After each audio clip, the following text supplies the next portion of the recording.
যুদ্ধবিরতির মধ্যেই গাজা সিটিতে ইসরায়েলি হামলা অন্তত 6 ফিলিস্তিনি নিহত হয়েছেন। শিশুসহ আহত হয়েছেন অন্তত 4 জন। যদিও যুদ্ধবিরতির পরবর্তী ধাপ নিয়ে কাতার, মিশর, তুরস্কের শীর্ষ কর্মকর্তাদের সঙ্গে বৈঠক করেছেন মার্কিন বিশেষ দূত স্টিভ উইটকফ।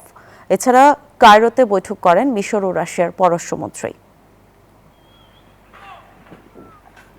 যুদ্ধবিরতি চুক্তি লঙ্ঘন করে গাজা সিটির পূর্বাঞ্চলে আশ্রয় কেন্দ্রে রূপান্তরিত একটি স্কুলে ইসরায়েলি হামলায় প্রাণ গেছে কয়েকজন ফিলিস্তিনির। শিশুসহ আহত হয়েছেন বেশ কয়েকজন। বিয়ের অনুষ্ঠানে জড়ো হওয়া বাস্তুচ্যুত পরিবারগুলোর উপর ইসরায়েলি ট্যাঙ্কের গোলার আঘাত হানলে হতাহতের ঘটনা ঘটে।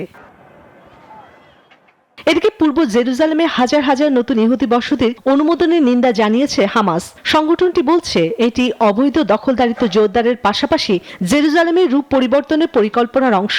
বসতি স্থাপনের অনুমোদন দিয়ে আন্তর্জাতিক আইনের সুস্পষ্ট লঙ্ঘন ও গুরুতর উস্কানি হিসেবে অভিহিত করেছে হামাস। অন্যদিকে মার্কিন পররাষ্ট্রমন্ত্রী মার্কিন রুবিও বলেন, হামাস যেন আর কখনো ইসরায়েলি হুমকি হয়ে না থাকে সেটা নিশ্চিত করা যুক্তরাষ্ট্রের লক্ষ্য। এর মধ্যে গাজার যুদ্ধবিরতির পরবর্তী ধাপ নিয়ে আলোচনার জন্য কাতার, মিশর ও তুরস্কের শীর্ষ কর্মকর্তাদের সঙ্গে মায়ামিতে বৈঠক করেন মার্কিন বিশেষ দূত স্টিভ উইটকফ। এছাড়াও শান্তি প্রতিষ্ঠা নিয়ে কায়রোতে বৈঠক করেন মিশর ও রাশিয়ার পররাষ্ট্রমন্ত্রী।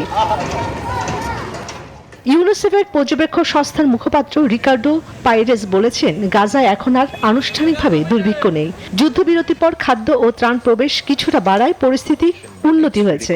তবে সংস্থাটি সতর্ক করে বলেছে, সংকট এখনো গুরুতর। নতুন করে যুদ্ধ শুরু হলে বা ত্রাণ বন্ধ হলে 2026 সালের মাঝামাঝি পর্যন্ত পুরো গাজা দুর্ভিক্ষের ঝুঁকিতে পড়তে পারে। চন্দ্রানী চন্দ্রা, নিউজ 24।